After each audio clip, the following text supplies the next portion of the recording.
Assalamualaikum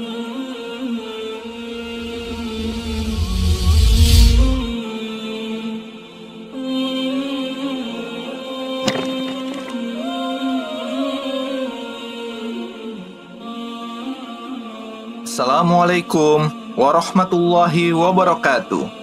Pada abad ke-9 sebelum Masehi, Nabi Ibrahim alaihissalatu wassalam keluar dari kampung halamannya di Syam menuju ke tanah Hijaz, yakni suatu lembah yang gersang, tidak memiliki tanaman dan dipagari oleh bukit-bukit berbatu. Disinilah lahir sebagian dari keturunan Nabi Ibrahim alaihissalam yang mengemban dakwah tauhid dan kemudian tersebar ke seluruh penjuru dunia, yang di kemudian hari negeri tersebut disebut dengan Mekah. Kota Mekah terletak sekitar 600 km sebelah selatan kota Madinah, atau kurang lebih 200 km sebelah timur laut kota Jeddah. Kota ini merupakan lembah sempit yang dikelilingi gunung-gunung.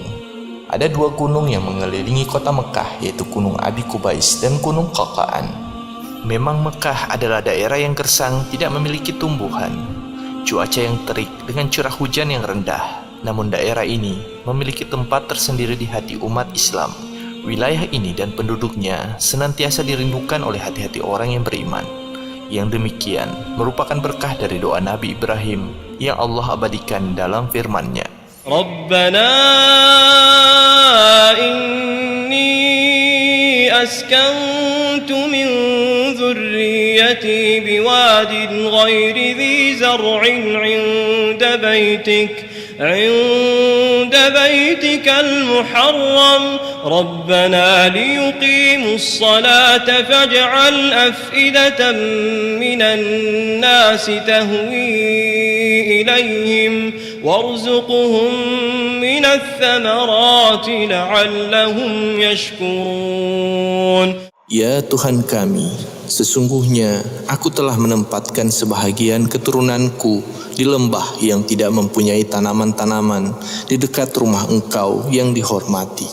Ya Tuhan kami, yang demikian itu agar mereka mendirikan solat, maka jadikanlah hati sebagian manusia cenderung kepada mereka, dan beri rezekilah mereka dari buah-buahan, mudah-mudahan mereka bersyukur. Kapankah Mekah pertama kali dihuni oleh manusia? Tidak ada sumber yang benar-benar bisa dijadikan pijakan kapan Mekah pertama kali dihuni atau siapa yang pertama kali memimpin di Mekah.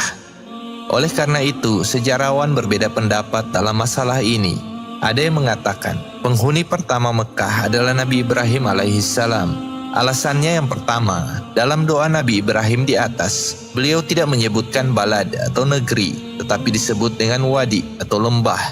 Artinya, tempat tersebut sepi tak berpenghuni.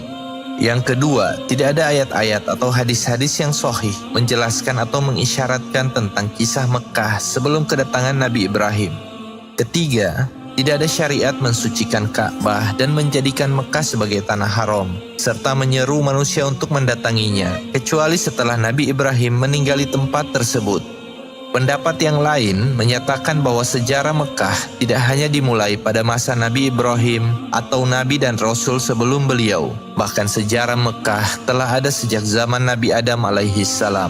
Mereka yang berpendapat demikian berargumentasi dengan ayat Al-Quran. Inna awwala baytin wudi'a lin-nasi lalladhi bibakkata mubarakan wa hudan lil-alamin. Sesungguhnya rumah yang mula-mula dibangun untuk tempat beribadah manusia ialah Baitullah yang di Bakkah atau Mekah, yang diberkahi dan menjadi petunjuk bagi semua manusia. وَإِذْ بَوَّأْنَا لِإِبْرَاهِيمَ مَكَانَ الْبَيْتِ أَلَّا تُشْرِكْ بِي شَيْئًا. Dan ingatlah ketika kami memberikan tempat kepada Ibrahim di tempat Baitullah dengan mengatakan, janganlah kamu memperserikatkan sesuatu pun dengan aku. وَإِذْ يَرْفَعُ إِبْرَاهِيمُ الْقَوَاعِدَ مِنَ الْبَيْتِ وَإِسْمَاعِيلُ رَبَّنَا تَقَبَّلْ مِنَّا إِنَّكَ أَنْتَ السَّمِيعُ الْعَلِيمُ. Dan ingatlah ketika Ibrahim meninggikan atau membina dasar-dasar Baitullah bersama Ismail, seraya berdoa, "Ya Tuhan kami, terimalah daripada kami amalan kami. Sesungguhnya Engkaulah yang Maha mendengar, lagi Maha mengetahui." Ayat pertama menjelaskan bahwa rumah pertama dibangun untuk manusia adalah rumah yang berada di Bakkah atau Mekah. Sedangkan Nabi Ibrahim bukanlah manusia pertama, otomatis rumah pertama tersebut bukan dibangun oleh beliau. Adapun kedua dan ketiga mengisyaratkan bahwa Nabi Ibrahim dan Nabi Ismail alaihissalam bukanlah orang pertama yang membangun Ka'bah. Keduanya hanya meninggikan bangunan tersebut. Dengan demikian, menurut orang-orang yang memegang pendapat yang kedua, Mekah sudah dimakmurkan sebelum Nabi Ibrahim memakmurkannya. Bahkan ada yang mengatakan Mekah memiliki fase-fase yang berbeda di setiap zamannya. Kota tersebut pernah menjadi kota yang hijau, ditumbuhi tanaman, dan juga memiliki masa-masa kegersangan. Oleh karena itu, Mekah disebut Ummul Qura atau ibunya negeri-negeri. Kesimpulannya, kedua pendapat ini adalah buah dari analisis yang masing-masing memiliki argumentasi. Bisa jadi yang pertama benar dan yang kedua salah, demikian juga sebaliknya. Keduanya memiliki kemungkinan benar. Masa Nabi Ibrahim menetap di Mekah. Nabi Ibrahim mengajak keluarganya menuju ke Mekah. Lalu atas perintah Allah, beliau meninggalkan istrinya Hajar bersama anaknya yang masih kecil bernama Ismail di lembah yang kering berbatu tersebut. Setelah beberapa tahun Nabi Ibrahim kembali ke Mekah, beliau melihat lembah tersebut telah berubah. Di sana sudah terdapat sumber air dan ada masyarakat ikut tinggal di sana bersama istri dan anaknya, yakni kabilah Jurhum. Anaknya Ismail sudah beranjak tumbuh dan membaur bersama masyarakat. Mekah pun menjadi tempat orang-orang asing singgah dan cahaya agama muncul di sana. Setelah itu Nabi Ibrahim dan Ismail diperintahkan untuk membangun atau mengembalikan keadaan Baitul Haram sebagaimana sedia kala. Ketika bangunan itu sempurna, Nabi Ibrahim diperintahkan menyeru manusia untuk berhaji ke Baitul Haram. Dengan demikian, semaraklah kota tersebut dan terkenal di kalangan masyarakat Arab. Perintah Allah dan tujuan menetapkan keluarganya di Mekah telah Nabi Ibrahim tunaikan. Beliau pun meninggalkan kota tersebut dengan mengamanatinya kepada anaknya Ismail alaihissalam. Masa antara Nabi Ismail dan Quraisy.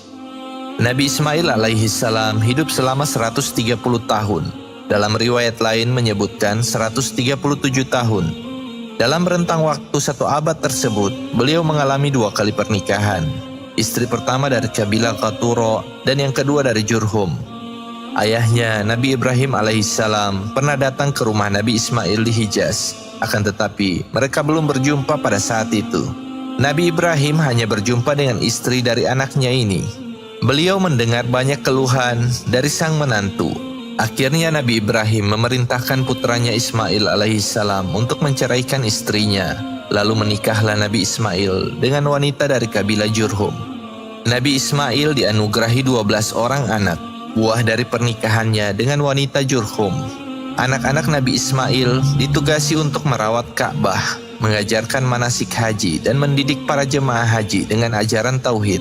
Ada yang mengatakan bahwa anak-anaknya ini termasuk dari kalangan Nabi, namun bukan Rasul. Sepeninggal Nabi Ismail, penjagaan Baitul Haram diamanatkan kepada putranya Nabit.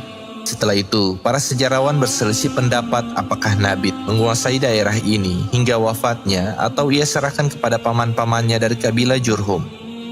Jurhum menguasai Mekah. Ibnu Hisham menjelaskan dalam sirahnya bahwa yang memerintah Mekah adalah 2 kabilah besar, yakni Bani Jurhum dan Qaturo. Jurhum memerintah wilayah utara Hijaz dan Qaturo mengatur wilayah selatannya. Keadaan demikian terus berlangsung hingga terjadi perselisihan antara 2 kabilah ini yang mengakibatkan peperangan. Untuk memecah kebuntuan dan mengakhiri konflik, akhirnya 2 kelompok ini mengadakan perundingan. Hasilnya, Jurhum menjadi kabilah yang memimpin Mekah. Setelah lama berkuasa, mulailah kecongkakan dan sifat sewenang-wenang muncul di tengah orang-orang Jurhum. Mereka mulai lalai dalam mengurus Baitul Haram, berbuat sewenang-wenang terhadap para peziarah yang berkunjung ke sana, bahkan melakukan perbuatan keji di dalam atau di dekat Baitul Haram. Dua buah berhala yang bernama Isaf dan Nailah adalah sepasang manusia yang melakukan perbuatan keji di dekat Baitul Haram.